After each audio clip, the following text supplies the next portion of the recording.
Okay hello friends, एक बार फिर आपका स्वागत है जेडपीएस मैथ्स क्लास में। आज से आगाज हो रहा है बिहार बोर्ड ऑब्जेक्टिव क्वेश्चन। देखिए ये बिहार बोर्ड का है, ये खुद का अपना बनाया हुआ है मेरा, और इसमें से जो भी क्वेश्चन आता है वो लगभग सेम टू सेम आता है। इसमें लगभग 1000 से अधिक क्वेश्चन है, इसमें 1000 से अधिक क्वेश्चन है। इसमें का मैं आपको सिखाने वाला हूँ, और आपने मेरा थंबनेल देख भी लिया होगा कि क्वेश्चन जो आता है वो इसी प्रकार का आता है, यही आता है। समझिएगा बात, समझिए बात। हम आपको इस तरह से हम सिखाने वाले हैं कि आपने यूट्यूब पर कभी नहीं देखा होगा। आप देखिए, हम ट्रिक से सिखाएंगे, वैसा ट्रिक जो आपने कभी नहीं देखा होगा। और ये मेरा ट्रिक अगर आपके दिल को छू जाए तो आपसे रिक्वेस्ट है कि अगर पहली बार होंगे तो आप मेरे वीडियो क्या करेंगे, सब्सक्राइब करेंगे और शेयर और लाइक भी करेंगे। आपसे हम अनुरोध है, आप इस चैनल के जो है होता है आपका ये लिंक, इस लिंक को पूरे बिहार में फैला दीजिए ताकि सभी को लाभ मिले। आपसे रिक्वेस्ट है कि पूरे बिहार में फैला दीजिए, पूरे बिहार में फैला दीजिए, है ना। जहाँ जहाँ आपकी पहुँच है वहाँ तक आप फैला दीजिए। लिंक को पूरा भरपूर मात्रा में शेयर करिए। आप देखिए कि किस ट्रिक से यहाँ तक होता है। हम आपको सिखा रहे हैं। देखिए आपने जो है मेरा थंबनेल देख लिया होगा, परिमेय संख्या, उसमें का लेक्चर 1 है। देखिएगा किस तरह का क्वेश्चन सॉल्व होता है, आप देखिए और कहिएगा कि सही में सर मैंने अभी तक ऐसा ट्रिक कभी नहीं देखा होगा। आप देखिए खुद का। बस आपसे यही अनुरोध है कि आप इस लिंक को इतना शेयर करें कि बिहार के सभी विद्यार्थियों को लाभ मिल सके। बिल्कुल फ्री में होता है यहाँ पर, आपसे कोई चार्ज नहीं लिया जाएगा, बिल्कुल फ्री में सीखिए, है ना। वैसे भी यूट्यूब पर बिहार बोर्ड में कोई ऐसा लाइव क्लास देता नहीं है। ये लाइव क्लास है शाम को प्रत्येक दिन 5:15 पर होता है। 5:15 पर मैंने ये टाइम रखा है कि ये प्रत्येक दिन शाम को, है ना। तो आपसे रिक्वेस्ट है कि आप इसको शेयर करें, जितना हो सके उतना शेयर करें। शेयर करिए फटाफट, बहुत बढ़िया। बहुत बढ़िया। आपसे रिक्वेस्ट है कि आप शेयर करें, जहाँ जहाँ आपकी पहुँचे वहाँ इसको आप पहले शेयर कर दें और लाइक जरूर कर दीजिएगा। उसके बाद देखिए हम आपको कैसी ऐसी ट्रिक सिखाते हैं कि यकीन मानिए आपको दिल को छू जाएगा। बस आप देखते रहिए, मेरे साथ जुड़े रहिए, फिर देखिए कितना आपको आनंद आता है। देखिए क्वेश्चन, देखिए इसी तरह का क्वेश्चन आता है। मैंने आपको थंबनेल में पहले ही दिखा दिया है। देखिए ये क्वेश्चन देखिए, यहाँ पर क्या है, √3 है। ये क्या है, √3 है। ऑप्शन दे देता है आपको परिमेय संख्या, दूसरा दे देता है ऑप्शन आपको अपरिमेय संख्या, तीसरा दे देता है आपको ऑप्शन प्राकृतिक संख्या, और चौथा दे देता है आपको इनमें से कोई नहीं, नन ऑफ दीज। देखिए समझिए बात, √3 क्या है, पूछा है √3 क्या है। रूट में की हर वो संख्या जो रूट के अंदर हो वो अपरिमेय होता है, सिवाय उसके जिसका वर्गमूल निकल जाता हो। जैसे ये भी रूट के अंदर है, 4 जो है रूट के अंदर है, लेकिन क्या होगा कि इसका पूरा वर्गमूल निकल जाएगा। पूर्णतः वर्गमूल निकल कर बाहर हो गया तो ये बाहर हो गया तो ये परिमेय हो गया। जब तक अंदर रहेगा तब तक अपरिमेय होगा, लेकिन ये चूंकि निकल सकता है इसलिए रूट के अंदर 4 है, रूट के अंदर रहते हुए भी ये परिमेय है। ये रूट से बाहर नहीं हो पाएगा। ऐसा नहीं कि नहीं होगा, हो जाता है, लेकिन इसका पूरा वर्गमूल नहीं निकल पाता है। तो वैसी संख्या जिसका रूट के अंदर हो संख्या और पूरा वर्गमूल न निकले वो अपरिमेय संख्या होती है। आप हमेशा ऐसा याद रखेंगे। तो देख लीजिए इसका आंसर क्या हो जाएगा, अपरिमेय संख्या, बी हो जाता है ऑप्शन। बहुत बढ़िया, ठीक है। आप शेयर कर दे पूरा, जहां तक हो सके वहां तक आप शेयर कर दीजिए। उसके बाद देखिए अगला क्वेश्चन हम आपको दिखाते हैं। देखिए ट्रिक देखिए, उसके बाद समझिए। तो बहुत जेन्युइन क्वेश्चन था, रूट के अंदर वाली संख्या अपरिमेय हो जाती है जब उसका पूरा वर्गमूल नहीं निकलता हो। फिर भी देखिए हम आपको सिखाते हैं। दूसरा क्वेश्चन देखिए, फिर कहिएगा कि आपने ऐसा सिखाया कि हरदम जो है हमारे दिमाग में रहा। देखिए दूसरा क्वेश्चन समझिए, दिया है 2, 10, 20। इसका बोल दिया है इसके लसा और मसा का अनुपात बता देना है आपको। अनुपात बताना है बाबू, यानी एलसीएम और एचसीएफ का रेशियो बता देना है, ठीक ना। अब देखिए ऑप्शन दिया है आपको 1:10, दूसरा ऑप्शन दिया है 10:1, तीसरा ऑप्शन दिया है आपको 4:3 और चौथा ऑप्शन दिया है आपको 11:1। ये देखिए इसका आंसर दीजिए, फिर हम आपको ट्रिक सिखाते हैं। देखिए बहुत ही बेहतरीन ट्रिक है इसका, आप सीखिए फिर कहिएगा कि बहुत ही अच्छा आपने ट्रिक सिखाया। देखिए हम आपको सिखाते हैं, समझिएगा, समझिए क्या ट्रिक है इसका। एक झटके में हो जाएगा, ये क्वेश्चन आपके सामने पड़ा रहेगा, बस ऐसे टिक कर दीजिएगा, पेन लीजिएगा ऐसे टिक हो जाएगा आसानी से। बस एक बार आप सीख लीजिए, बस सीखने में जितना वक्त लगे एक बार अगर सीख गए ना तो इस तरह क्वेश्चन को देखिएगा कैसे। समझिए 2 है 10 है 20 है, इसका पहले हमको निकालना है एलसीएम। देखिए एलसीएम कैसे निकलता है, तो एलसीएम निकलेगा, आपका एलसीएम निकालने का तरीका है कि देखिए 2 के पहाड़ा में 10 आता है तो 2 को काट दीजिए, 10 के पहाड़ा में 20 आता है 10 को भी काट दीजिए, कितना बच गया 20, तो 20 आपका एलसीएम रहा। देखिए अब इसका रेशियो निकालना है, 20 एलसीएम आ गया, अब एचसीएफ के साथ रेशियो निकालना है। अब एचसीएफ निकालिए, एचसीएफ कैसे निकलेगा, तो देखिए हम आपको यहाँ लिखकर बता देते हैं, यहाँ 2 है 10 है और 20 है। इसका एचसीएफ निकालने का तरीका है कि इन दोनों का डिफरेंस लीजिए, इन दोनों का डिफरेंस कितना का है 8 का है, इन दोनों का डिफरेंस लीजिए, इन दोनों का डिफरेंस कितना का है, तो कहिएगा 10 का है। अब एक बात बताइए, ये 8 के पहाड़ में 2 आएगा कभी नहीं आएगा, तो इसको फैक्टर कर दीजिए 2 × 2 में। अब देखिए 2 के पहाड़ा में ये तीनों आ जाएगा, सबसे छोटी संख्या क्या है 2 है, इसको फैक्टर करिएगा तो 5 × 2 मिलेगा। तो एक बात बताइए 5 से कभी नहीं कटेगा बाबू, सब 5 से 10 कट जाएगा, 5 से 20 कट जाएगा, लेकिन 5 के पहाड़ा में 2 कभी नहीं आता, इसलिए 5 इसका एचसीएफ नहीं होगा। बस देखिए सीखने में जितना वक्त लगेगा, तो 2 ऐसी संख्या इसमें चाहे इसमें 2 ऐसी संख्या है जिससे ये सब में भाग पूरा लग जाएगा, यानी पूरी तरीके से कैंसिल हो जाएगा। तो हमारा एचसीएफ कितना हो गया 2 लिख देंगे। अब इसको कैंसिल कर देंगे, 2 से 10 बार में कैंसिल होगा, 2 से 1 बार में कैंसिल होगा, तो आपका आंसर क्या रहा बी। देखिए एक झटके में हो गया, बस आपको समझाने में इतना वक्त लगा, नहीं तो अगर निकालना होता तो बस तुरंत डिफरेंस निकालते, देखते किससे कट रहा है तुरंत लिख देते। और एलसीएम निकालने का तरीका 2 के पहाड़ा में 10 आ रहा था 2 कट गया, 10 के पहाड़ा में 20 आ रहा था 10 कट गया, आपका आंसर क्या हो जाता 20 हो गया था। एलसीएम कितना हो गया था 20 हो गया था। इस तरह हम निकालते हैं, ये बस देखने में एक कोड है, बस ये सब क्वेश्चन है आपके सामने ये रहेगा, बस पेन चलाना है, बस इतना आपको, बस पेन कितना चलाना है आपको, इतना पेन चलाना है, आपका आंसर आपके सामने रहेगा। और देखिए और सिखाते हैं, बस देखते चलिए आप, बस आपसे रिक्वेस्ट है कि आप शेयर कर दीजिए, अच्छा रहा है बहुत बढ़िया, एक बार शेयर कर दीजिए, आपसे रिक्वेस्ट है कि शेयर कर दीजिए, सभी जगह शेयर करिए। फिर देखिए और देखिए और सिखाते हैं हम आपको क्वेश्चन, देखते चलिए किस तरह के पता है। देखिए अब देखिए अगला क्वेश्चन है, अगला क्वेश्चन देखिएगा, बोला है कि 2 संख्याओं का मौसा निकालना है। अगला क्वेश्चन है 2 संख्याओं का मौसा निकालना है, 2 लगातार संख्याओं का, 2 लगातार संख्याओं का, 2 लगातार संख्याओं का मौसा निकालना है। देख लीजिए लगातार संख्या उसका मौसा मतलब एचसीएफ निकालना है, ठीक है ना, एचसीएफ निकालना है। देखते चलिए बस ऑप्शन देखिए और तुरंत आंसर बताइएगा, 0 1 2 और 4। देखिए क्या करेंगे, 2 लगातार संख्याओं का मौसा पूछा है, मौसा का मतलब होता है एचसीएफ, लगातार संख्या का एचसीएफ हमेशा 1 याद रखिएगा, 2 चीज के लिए 1 याद रखिएगा। कहे आपका अभाज्य संख्याओं का मौसा पूछ दे, 2 अभाज्य संख्याओं का मौसा पूछ दे, 3 अभाज्य संख्याओं का पूछ दे, मतलब अभाज्य संख्याओं का मौसा अगर पूछ दे तो उसके लिए भी 1 याद रखिएगा, और लगातार संख्याओं का मौसा भी पूछ दे उसके लिए भी 1 याद रखिएगा, दोनों कंडीशन में 1। तो देखिए इसका ऑप्शन क्या हो जाएगा बी।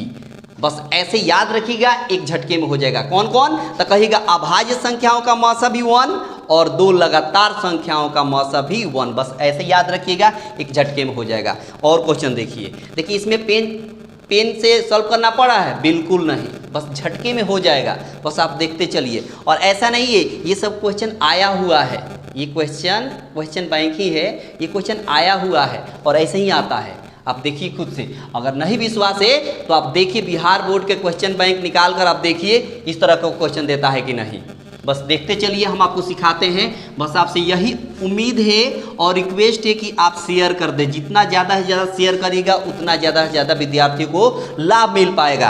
अब देखिए अगला क्वेश्चन, देखिए एक और क्वेश्चन उसी प्रकार का है और बोला है कि उसका लसा और मसा का आप अनुपात ज्ञात कर दीजिए। तो ये एक कंसेप्ट सिखा दिए, उसी पर सब बन जाएगा। दूसरा उस तरह का क्वेश्चन आपको मिलेगा, खुद ब खुद बन जाएगा। तो इसलिए एक बार में एक ही कंसेप्ट सिखा रहे हैं क्योंकि टाइम जो है उतना कंज्यूम होगा। अगला क्वेश्चन देखिए हम आपको सिखाते हैं। बोला है कि कौन अभाज्य संख्या है, कौन अभाज्य संख्या है। 4 ऑप्शन दे रहा है और बोलता है कि कौन अभाज्य संख्या है। आप देख लीजिए, ऑप्शन है 15, बी ऑप्शन है आपका 23, सी ऑप्शन है आपका 12 और डी आपका ऑप्शन है 75। ऐसे दे दिया है और बोल दिया है कि बताइए कौन अभाज्य संख्या है। आप खुद बताइए कौन अभाज्य संख्या है। अभाज्य संख्या आपको बताना है, खुद से देखिए कौन अभाज्य संख्या है, ठीक ना। देखिए अभाज्य संख्या उसे कहते हैं जिसका फैक्टर ना हो सके, जिसका गुणनखंड ना हो सके, या अपनी भाषा में अगर सीखें तो वैसी संख्या जो किसी दूसरे के पहाड़े में ना आए, वो खुद के पहाड़े में आए, किसी और के टेबल में न आए। तो ये देखिए ना 15 जो है 3 से कैंसिल हो जाएगा, 3 के पहाड़ा में आएगा तो ये कभी नहीं होगा। ये 23 जो है वो किसी के पहाड़े में नहीं आता है, वो जब आता है तो खुद के पहाड़ा में आता है। तो आपका ऑप्शन ये हो जाएगा। वैसे भी बताएं अगर बुक के हिसाब से जिसका फैक्टर ना हो सके, तो देखिए 23 का फैक्टर नहीं होगा, तो ये क्या हो जाएगा अभाज्य संख्या। अभाज्य संख्या वो होती है जो जिसका क्या ना हो सके, फैक्टर ना हो सके। उसके बाद देखिए अगला क्वेश्चन सिखाते हैं। देखिए अगला क्वेश्चन है, आपको देखिएगा अगला क्वेश्चन समझिए। दिया है 96 का, बोला है 96 का अभाज्य गुणनखंड बताइए। 96 का अभाज्य गुणनखंड बताइए, ये आपसे पूछ दिया है। अभाज्य गुणनखंड क्या है, ठीक ना। देखिए ऑप्शन दे दिया है आपको 2 के पावर 4 इंटू 3 के पावर 2, फिर दूसरा ऑप्शन दिया है 2 के पावर 3 इंटू 3 के पावर 3, तीसरा ऑप्शन दिया है आपको 2 के पावर 5 इंटू 3 और चौथा ऑप्शन दिया है आपको 2 इंटू 3 के पावर 5। ऐसे दे दिया है और बताना है आपको, इसको बताना है कि 96 का अभाज्य गुणनखंड कितना होगा। समझिएगा बात, हम इसको सॉल्व करेंगे अगर ऐसे सॉल्व करेंगे जैसे फैक्टर करते हैं आप। ऐसे देखिए ना 96 का फैक्टर करेंगे तो 2 से कैंसिल होगा तो 48 होगा, 2 से कैंसिल करेंगे तो 24 होगा, 2 से कैंसिल करेंगे तो 12 होगा, 2 से कैंसिल करेंगे तो 6 होगा, 2 से कैंसिल करेंगे तो 3 होगा। ऐसे मिल गया। इसका मतलब कि 2 जो है कितना बार मिला, 1 2 3 4 5, तो 2 के पावर हो गया 5 और 3 है तो 3 आपका ये आंसर रहा। ये सी आपका आंसर रहा 2 के पावर 5 और इंटू 3। अब देखिए हम तो सॉल्व करेंगे, लेकिन आप खुद से देखिए कि हमने आपसे क्या बताया था कि ट्रिक से बताएंगे। क्या हमने बताया था, ट्रिक से बताएंगे। आपको इस क्वेश्चन को ट्रिक से बताएंगे। देखिए हम ऐसे नहीं बनाएंगे बाबू, हम इस सवाल को ऐसे बिल्कुल नहीं बनाएंगे। आप देखिए खुद से देखते चलिए और सीखते चलिए। अगर ये ट्रिक आपको दिल के छू जाए तो आपसे रिक्वेस्ट है कि इसको लाइक कर दीजिएगा और शेयर और सब्सक्राइब भी जरूर कर दीजिएगा। देखिए आप सीखिए, इस कंसेप्ट को सीखिए और ट्रिक को सीखिए। क्या ट्रिक है समझिएगा। एक बात बताइए, हमको 96 लाना है तो 3 के पावर 5 करेंगे, 3 को 5 बार गुणा करेंगे तो कभी, और 2 से गुणा करेंगे तो कभी 96 आएगा? नहीं आएगा, क्योंकि 3 के पावर 5 का मतलब ये हुआ कि 3 को 5 बार गुणा करेंगे। ऐसे देखिए ना, तो 3 3 9 3 27 27 81 81 3 हो जाता है आपको 273। 81 3 कितना हो जाता है 243, 243। अब देखिए ना यहीं पर 96 से अधिक आ गया तो अभी बाकी है, तो ज़्यादा जाएगा, जाहिर सी बात है कि ये नहीं होगा। अब देखिए यहाँ खुद से देखिए 3 के पावर 3 का मतलब 27 हुआ और 2 के पावर 3 का मतलब 8 हुआ। 27 में 8 से गुणा कर देंगे तो 8 से 56, 5 8 गुना 16 16 और 5 216। ये कभी नहीं होगा, ये अधिक सब जा रहा है। गुणा करने पर 96 से अधिक जा रहा है। तो खुद से सोचिए, एक बार इसको चेक करेंगे। 2 के पावर 5 का मतलब होगा 32 और 32 से 3 से गुणा करेंगे तो क्या होगा 96। यानी बिल्कुल आपको पेन की जरूरत नहीं पड़ेगी, ये आपका आंसर हो जाएगा।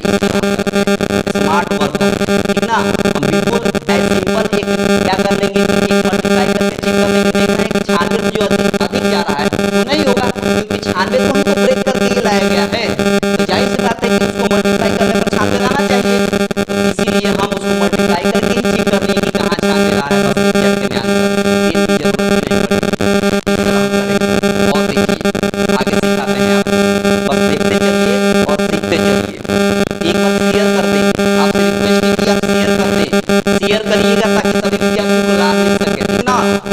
5:15 में आप जुड़े और अब इसका लाभ उठाएं। प्रत्येक दिन आपका पूरा का पूरा ऑब्जेक्टिव क्वेश्चन जितना होगा वो ट्रिकली खत्म हो जाएगा और एक घंटे में आप सॉल्व करेंगे।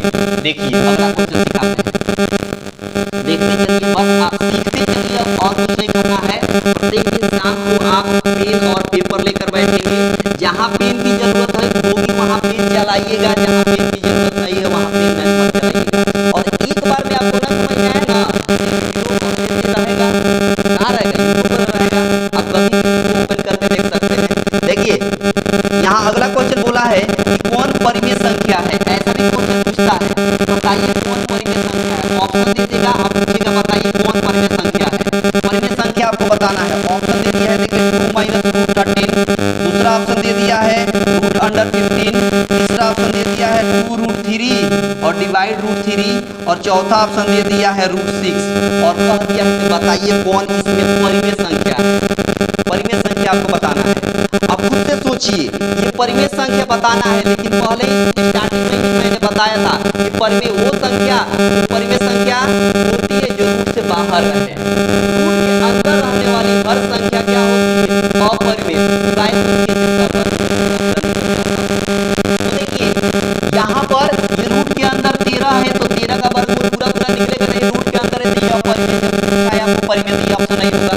ये 15 है, 15 का पूरा वर्गमूल नहीं निकलेगा, तो ये रूट के अंदर है तो ये क्या रह जाएगा, अपरिमेय होगा। जबकि आपको पूछा है परिमेय तो ये भी नहीं होगा। ये भी √3 ये भी √3 दोनों अपरिमेय संख्या है, लेकिन ये कैंसिल हो सकता है, लेकिन कैंसिल हो गया। ऊपर नीचे है, डिवाइड करेंगे तो कैंसिल हो गया, तो क्या बच गया 2। ये देखिए रूट के अंदर नहीं है, तो आंसर क्या हो जाएगा, यही हो जाएगा। ये नहीं होगा क्यों, ये रूट के अंदर है, इसका भी वर्गमूल पूरा नहीं निकलेगा, ये भी अपरिमेय। इस तरफ इसमें पेन की जरूरत पड़ी नहीं पड़ी, क्यों नहीं पड़ी, क्योंकि हम पेन बिना छुए भी, हम इसको बिना पेन टच किए हुए भी इसको हम अपनी आंखों से देखकर इसको कैंसिल कर सकते थे और 2 आंसर बता सकते थे। इजीली आपका आंसर हो गया। और ये क्वेश्चन ऐसा नहीं है, पूछा हुआ है, इसलिए आपसे रिक्वेस्ट है कि आप शेयर कर दें ना। उसके बाद देखिए अगला क्वेश्चन, देखिए आते हैं हम आपको, देखते चलिए और सीखते चलिए। आगे क्वेश्चन देखिए, अगला क्वेश्चन बोला है, देखिए कि आपको बोल दिया है सबसे छोटी भाज्य संख्या, बोला है सबसे छोटी भाज्य संख्या, कितना भाज्य संख्या, और सबसे छोटी अभाज्य संख्या, सबसे छोटी अभाज्य संख्या। क्या क्या पूछा है आपका, मौसा कितना होगा, क्या पूछ दिया है, मौसा कितना होगा। मौसा का मतलब कि HCF आपसे पूछ दिया है। किसका तो सबसे छोटी भाज्य संख्या और सबसे छोटी अभाज्य संख्या का मौसा आपसे पूछ दिया है, यानी HCF। इसका ऑप्शन देख लीजिए, पहला ऑप्शन 1 है, दूसरा ऑप्शन 2 है, तीसरा ऑप्शन 4 है और चौथा ऑप्शन आपका नॉन ऑफ दी, इनमें से कोई नहीं। समझिएगा बात, गौर से सीखिएगा और ये ट्रिक आप समझिएगा। ये ट्रिक क्या है कि सबसे छोटी भाज्य संख्या, एक बात बताइए, सबसे छोटी भाज्य संख्या क्या होती है, 4 होती है। अच्छा, सबसे छोटी अभाज्य संख्या क्या होती है, 2 होती है, 1 नहीं होती है। 1 मत बताइएगा, तो गलत हो जाएगा। अब पूछेगा क्यों, 1 ना तो अभाज्य संख्या होती है और ना ही भाज्य संख्या होती है, क्योंकि 1 एक ऐसी संख्या है जो 1 से किस संख्या में भाग देते हैं तो 1 का वहाँ कोई महत्व नहीं कर पाता है, 1 वहाँ से हट जाता है। जैसे देखिए 2 में 1 से भागने पर 2 ही तो होगा, 1 यहाँ से कैंसिल हुआ, या 1 से किसी संख्या में गुणा करिएगा फिर भी 1 गायब हो जाएगा, और मजा 4 होगा। इसीलिए 1 को न तो भाज्य संख्या में रखा गया है और न ही अभाज्य संख्या में रखा गया है। अब देखिए, यानी इसका ब्रेक करिएगा तो हमेशा 1 1 ही आएगा। अब देखिए यहाँ पर बोला था इसका HCF बताइए, अभी थोड़ी देर पहले बताए थे कि 4 और 2 का आपका HCF पूछा है, तो इसका गैप निकालिए, अंतर दोनों का गैप निकालिए। 4 और 2 में कितना का गैप है, तो कहीं का 2 का गैप है। अब देखिए ना, 2 के पढ़ा में 4 आता है तो कहीं का आता है, 2 के पढ़ा में 2 आता है तो कहीं का आता है, तो आंसर क्या होगा 2। इसका HCF क्या हो जाएगा 2, ये हो जाएगा। ये देखिए ये पूरा का पूरा क्वेश्चन था आपके सामने, पेपर में रहेगा ऐसा क्वेश्चन, बस आपको बस दिमाग से सॉल्व करना है, इतना भी नहीं लिखना है। ये तो हमको समझाना पड़ रहा है आपको कि आपको लिखे कि कैसे तो आया, इसलिए लिखना पड़ा, इसलिए हमको क्या करना पड़ा, लिख सीखना पड़ा, नहीं तो आप खुद से आंखों से देखकर इसको कह सकते थे कि इसका एचसीएफ कितना होगा 2। खुद से समझिए। तो ये ट्रिक आप समझिए और इस ट्रिक को एक बार अपने हैबिट में उतार लीजिएगा तो यकीन मानिए एक झटके में आप भी उड़ाएंगे इसको। बस आप सीखते चलिए और शेयर करते चलिए। आगे देखिए, आगे देखिए अगला क्वेश्चन, देखते चलिए और सीखते चलिए, ठीक ना। आगे क्वेश्चन देखिए, देखिए अगला क्वेश्चन हम आपको सिखाते हैं। बोला है कि यदि, समझिएगा, बोला है कि यदि ए और बी, ठीक ना, अभाज्य संख्याएं हो। बोला है यदि ए और बी अभाज्य संख्या हो तो बोला है आपसे कि ए और बी का लॉसा है। लॉसा का मतलब एलसीएम है। एलसीएम कितना है ये पूछ दिया है। ऑप्शन आपको दे दिया है ए, दूसरा ऑप्शन दे दिया है बी, तीसरा ऑप्शन दे दिया है ए बी और चौथा ऑप्शन आपको दे दिया है ए बाई बी। ऐसे अब खुद से सोचिए कि अभाज्य संख्या है। अभी थोड़ी देर पहले बताए थे, आप मेरा वीडियो अगर देख रहे होंगे शुरू से तो आप समझिएगा बात। अभी मैंने बताया था कि ए और बी अभाज्य संख्या हो, तो थोड़ी देर पहले बताए थे कि वो हर संख्या जो अभाज्य कह दे, अगर वो अभाज्य संख्या है तो उसका एचसीएफ हमेशा 1। लेकिन आपसे पूछा यहाँ एचसीएफ नहीं एलसीएम, अगर यहीं पर एचसीएफ कहता तो उसका आंसर होता 1। लेकिन आपसे पूछ दिया है क्या एलसीएम, तो अभाज्य संख्याओं का एलसीएम हमेशा उन दोनों का प्रोडक्ट होता है, उन दोनों का गुणनफल होता है। कह दे कि 2 और 3 दोनों अभाज्य संख्या है, इसका पूछ दे एलसीएम तो दोनों आपस में क्या हो जाता है, गुणा हो जाता है बाबू। वही बात यहाँ है, ए और बी का आपका पूछ दिया है, क्या पूछ दिया है, तो एलसीएम, तो इन दोनों को आपस में गुणा कर देंगे। ए और बी में गुणा करेंगे तो क्या होगा, ए बी होगा। आपका आंसर क्या हो जाएगा, सी हो जाएगा। देख लिए, पेन की जरूरत पड़ी नहीं पड़ी, एक भी क्वेश्चन को आपको पेन की जरूरत नहीं पड़ेगी, बस हमको सिखाना है और आपको सीखना है। सीखने के लिए पेन पेपर की जरूरत पड़ेगी, बाकी क्वेश्चन आप ऐसे ही उड़ा दीजिएगा, यकीन मानिए। देखिए अगला क्वेश्चन हम आपको सिखाते हैं, बस आप सीखते चलिए और उसके बाद बोलिएगा आप, ठीक ना। देखिए क्वेश्चन सीखते चलिए और समझते चलिए, ठीक ना।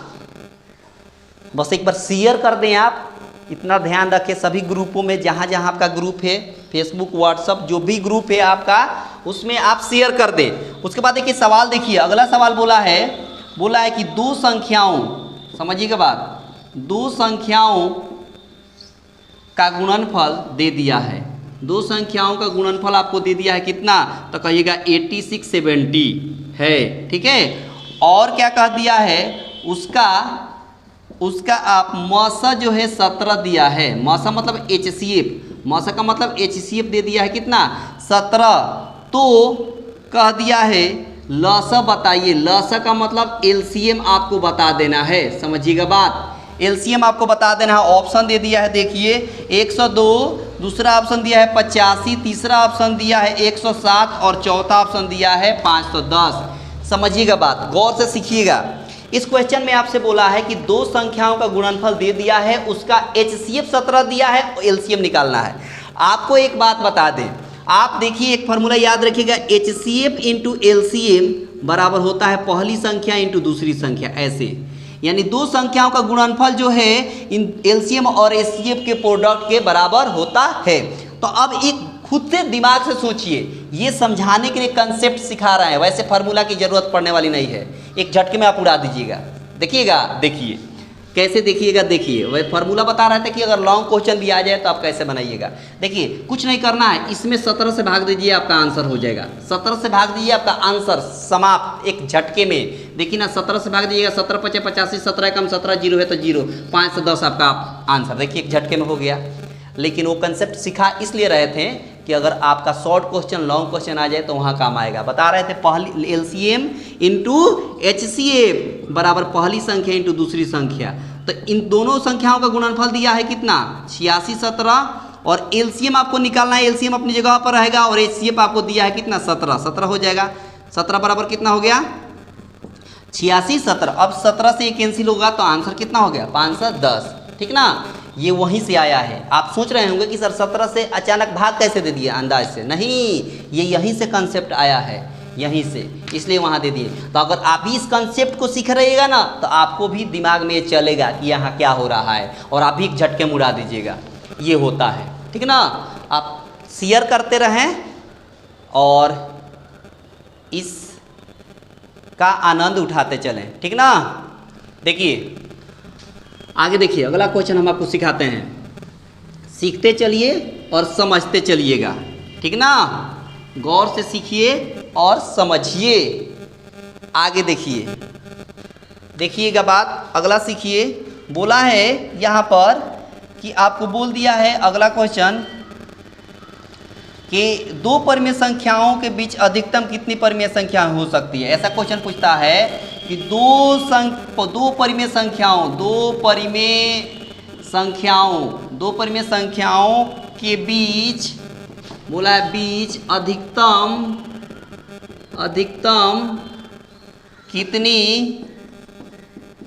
कितनी परिमेय संख्या हो सकती है, अधिकतम कितनी परिमेय संख्या हो सकती है, ये आपसे पूछ दिया है।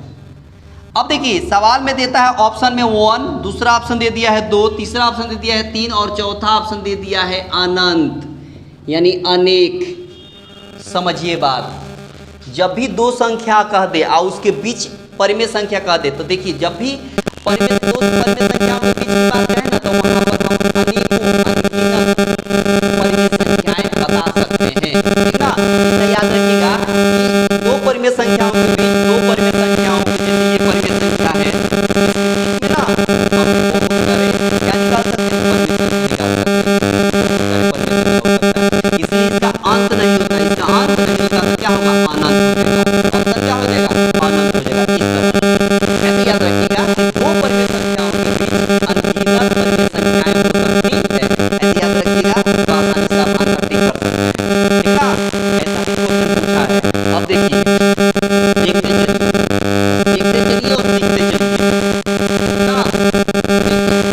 अगला क्वेश्चन देखिए, अगला क्वेश्चन बोला है, फिर से पूछ लिया वही क्वेश्चन जो आपको पूछा था कि कौन अपरिमेय संख्या है। आप बता सकते हैं कौन अपरिमेय संख्या है, कौन अपरिमेय संख्या है। देखिए ना, ऑप्शन दिया है 29, दूसरा ऑप्शन दिया है 16, तीसरा ऑप्शन दिया है आपको 15 और चौथा ऑप्शन दिया है आपको 33। ऐसी संख्या जिसका फैक्टर ना हो, यानी जिसका गुणनखंड ना निकले, फैक्टर ना हो, वो संख्याएं अभाज्य संख्या होती है। कौन होगा, तो ये होगा ऑप्शन 29 का फैक्टर नहीं होगा, क्या हो जाएगा, अभाज्य संख्या हो जाएगा। अगला क्वेश्चन देखिए, बस सीखते चलिए और समझते चलिए। अगला क्वेश्चन पूछा है कि 3/9 का परिमेय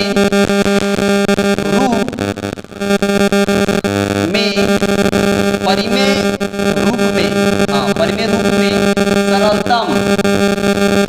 सरलतम रूप पूछ दिया है आपसे। सरलतम मतलब सिंपलेस्ट मतलब इसको कैंसिल करके ऑप्शन दे दिया है, देख लीजिए।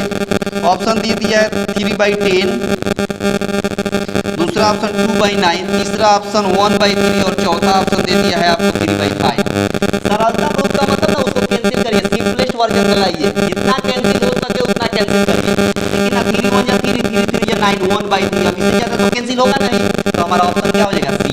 देख लीजिए, तो पेन नहीं आप लिखते तभी हो जाता, 3 1 या 3 3 9। कहाँ पेन की जरूरत पड़ती है बताइए, कहीं पेन की जरूरत नहीं पड़ने वाली है। बस आप एक मन में होता है ना, इतना कठिन नहीं है, इतना कुछ नहीं होता है, मन का भ्रम हटाइए और उससे आप उसको लड़ने का प्रयास करिए। कुछ नहीं है, वो एक निर्जीव प्राणी है, कुछ नहीं है, निर्जीव प्राणी है। बस एक बार आगे तो बढ़कर देखिए, वीकनेस लगता है वो कहाँ से बनेगा, क्यों नहीं बनेगा, क्यों बनेगा, आखिर ये तो कोई इंसान ही बनाया है ना, ऐसे नहीं बनेगा। आप सीखिए, सीखने का प्रयास करिए, ट्रिक को सीखिए, जहाँ से सीखना वहाँ से सीखिए। एक बार सीख गए ना, याद रखिए, एक बार अच्छे तरीके से अगर कंसेप्ट सीख गए ना, कितना देखिए, बस आप देखते चलिए। बस इसको होता क्या है ना, कि प्रैक्टिस में रखिए, हैबिट में उतारिए, प्रत्येक दिन इसको रिवीजन करिए, ऑटोमेटिक होगा। समझिए बात, होना ही है, बस आप सीखते चलिए और समझते चलिए, ठीक ना। समझिए, देखिए अगला क्वेश्चन देखिए। अगला क्वेश्चन है, समझिएगा बात, कि बोला है कि ये कौन सी संख्या है। फिर से आ गया 7 + 3√2, ये क्या है। तो ऑप्शन नहीं लिखते हैं, खुद से देखकर बताइए। ऑप्शन में है परिमेय संख्या, अपरिमेय संख्या, प्राकृतिक संख्या, और आपको बोल दिया है भिन्न संख्या, पूर्णांक पूछ दिया है। तो खुद से देखकर देखिए ना, रूट में है ना, तो रूट की संख्या जिसकी हो और उसका वर्गमूल पूरा पूरा ना निकले, अपरिमेय संख्या। ऐसा ही ऑप्शन नहीं लिख रहे हैं क्योंकि ऑप्शन में दिया ही है। आप लिख भी सकते हैं, हम आपको समझाने के लिए परिमेय संख्या, अपरिमेय संख्या, अपरिमेय संख्या लिख सकते हैं। फिर चौथा लिख सकते हैं, तीसरा लिख सकते हैं पूर्णांक संख्या लिख सकते हैं, पूर्णांक लिख सकते हैं, और आगे लिख सकते हैं एक और ऑप्शन है भिन्न संख्या। देखिए ना, खुद से आप समझिए ना, अपरिमेय होगा कि नहीं होगा, क्योंकि इसका वर्गमूल पूरा पूरा नहीं निकल पाएगा। और देखिए जो कोई भी संख्या रूट के अंदर हो, इसका वर्गमूल नहीं निकलेगा पूरा पूरा, तो ये अपरिमेय संख्या। अब इसके साथ कुछ भी जुड़ा हो, कुछ भी घटाया गया हो, कुछ भी गुणा किया गया हो, या किसी संख्या से भाग दिया गया हो, फिर भी अपरिमेय रहेगा। देखिए इसमें हम कुछ जोड़ दें फिर भी अपरिमेय रहेगा, अपरिमेय ही रहेगा। कुछ हम इसमें घटा दें फिर भी अपरिमेय ही रहेगा। कुछ हम इसमें गुणा कर दें फिर भी अपरिमेय संख्या। कुछ इसमें भाग दे दें तब भी, कोई संख्या से भाग देंगे तो क्या होगा, अपरिमेय ही रहेगा। देखिए अपरिमेय के संख्या के साथ कुछ भी जुड़ा रहे या घटा हुआ रहे, गुणा हुआ हो, भाग में हो, वो सब के सब अपरिमेय संख्या हो, बस कैंसिल ना हो। अब कुछ भी कह दिए तो आप ये मत समझिएगा कि कुछ भी से भाग देंगे। कुछ भी का मतलब कि यहाँ √3 है तो हम √3 से भाग देंगे तो ये तो कट ही जाएगा, तो ये परिमेय हो गया। नहीं, कुछ भी का मतलब नहीं। कुछ भी का मतलब ये बताए थे कि सीम नहीं होना चाहिए, सीम रहेगा तो कैंसिल हो जाएगा। समझिएगा बात, इस तरह से। तो आपको ये ट्रिक मेरा कैसा लगा हो, आपको प्रत्येक दिन मिलेगा इसी टाइम पर 5:15 शाम को 5:15 PM पर, ठीक ना। बस आप सीखते चलिए, और जब भी यहाँ लाइव क्लास स्टार्ट हो आप आ जाया कीजिए प्रत्येक दिन। ये आज का पहला क्लास था और आपने देखा कि कैसे ट्रिक से मैंने सिखाया। इसी तरह के इसमें के जितने भी चैप्टर हैं, आप यकीन मानिए, भरोसा रखिए, मैंने पिछले साल भी पढ़ाया था, बहुत सारे विद्यार्थियों को लाभ मिला था, ठीक ना। अब देखिएगा मेरा पुराना वीडियो, तो उसमें है, लेकिन क्या था कि उसमें टाइम की कमी की वजह से पूरा चैप्टर समाप्त नहीं हो पाया। तो मैंने फिर से शुरू से स्टार्ट किया है, एक लेसन से, परिमेय संख्या से, और देखिएगा लास्ट तक जहाँ प्रोबेबिलिटी है वहाँ जाकर हम छोड़ेंगे, और सभी चैप्टर का देखिएगा कैसे झटके में सॉल्व होगा। बस आप सीखते चलिए, एक बार सीख लीजिएगा, कंसेप्ट क्लियर हो जाएगा, उसके बाद आपको कोई प्रॉब्लम होने ही वाला नहीं है। आप देखते चलिए, सभी क्वेश्चन को ट्रिक से उड़ाएंगे। आपने देखा ना, आज सभी क्वेश्चन को मैंने ट्रेडिशनल मेथड भी बताया था और आपको ट्रिक से भी बताया था, अप्रोच भी बताया था। आप सीख देख लीजिए। ट्रेडिशनल मेथड इसलिए बताया कि आप देख लीजिए कि आप कैसे बनाते हैं, और मैं जो है आपको कैसे बता रहा हूँ, समझिएगा बात। तो ये टेक्निक होता है, और ये टेक्निक आपको अच्छा लगा हो तो आपसे रिक्वेस्ट है कि आप पहली बार होंगे चैनल पर तो सब्सक्राइब कर लीजिएगा, शेयर कर दीजिएगा और लाइक कर दीजिएगा। तब तक के लिए धन्यवाद।